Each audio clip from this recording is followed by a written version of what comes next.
আপনারা জানেন grassroot level থেকে রাজনীতিতে আসা এবং জাতীয় রাজনীতিতে ভূমিকা রাখা এবং ঐতিহাসিক ভূমিকা রাখা আপসীনভাবে সেই ব্যক্তিত্ব আজকে বিএনপি মনোনীত এবং আমাদের মাননীয় প্রধানমন্ত্রী এবং বিএনপির চেয়ারম্যান জনাব তারেক রহমানের মনোনীত মির্জা ফখরুল ইসলাম আলমগীর। আজকে মির্জা ফখরুল ইসলাম আলমগীরকে আমাদের মাননীয় প্রধানমন্ত্রী জনাব তারেক রহমান তাকে মনোনয়ন দিয়ে এটাই প্রমাণ করেছেন ত্যাগীদেরকে তিনি মূল্যায়ন করেন এবং গ্রাসরুট লেভেল থেকে বেড়ে ওঠা রাজনীতিবিদ হিসাবে এবং দেশের জন্যে মানুষের জন্যে দীর্ঘদিন যিনি অবদান রেখেছেন এবং বিশেষ করে শহীদ রাষ্ট্রপতি জিয়াউর রহমানের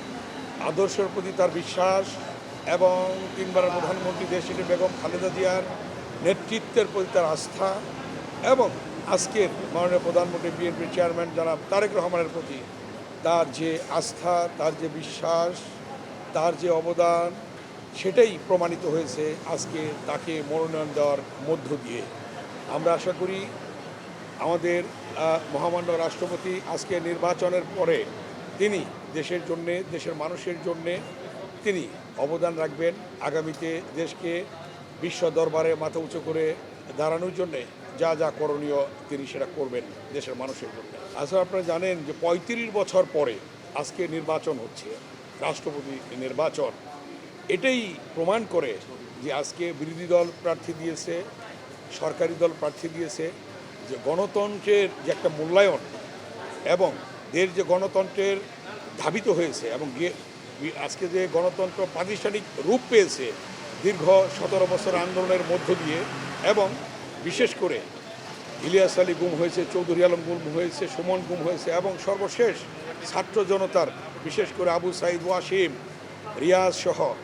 যারা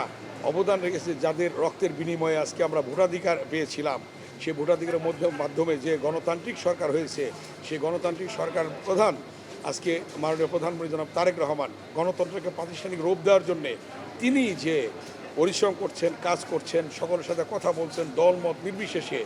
এবং গণতন্ত্রকে প্রাতিষ্ঠানিক রূপ দেওয়ার জন্যই আজকে তিনি